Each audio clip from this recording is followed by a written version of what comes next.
Great post, Matt. I really liked a lot of the topics that you brought up with coping with public speaking anxiety. Your video really hit home to me because just recently I had to give a presentation to a company, and giving a presentation and speech isn't what I've done in the past. So I think I had anxiety for about 2 weeks from the time that I scheduled the presentation to actually giving it. So for 2 weeks, I think I just sat there and had anxiety about what I was going to say, how it was going to go, and the night before, really, I really just sat there, prepared, went over it, practiced it, and actually sat in front of this mirror behind me and gave the speech over and over again until I felt comfortable. And then that morning before I actually went into my office and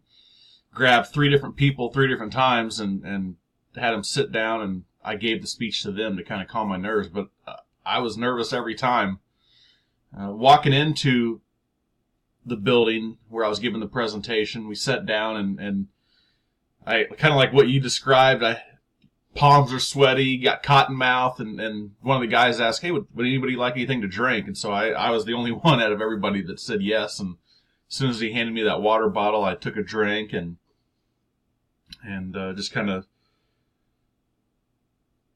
prepared for the anxiety of giving the speech. And once I started, like you said, I mean, everybody's nervous. I was nervous, but I think I channeled that nervousness into giving the speech. And there's a few times I thought that I got a little shaky, but through the end of it, my district manager and another guy that were from my company that were in that speech when we left, they said, "Man, you did an excellent job." And they said, we could even tell it was your first time giving a presentation to a company. So I think you're kind of your biggest critic, that you're going to nitpick everything that you did wrong or that you wish you would have did differently. But the people, your colleagues around you, are going to see the whole entire presentation for what it is and tell you if you did good or not. And in that case, I did a good job. So great post, Matt.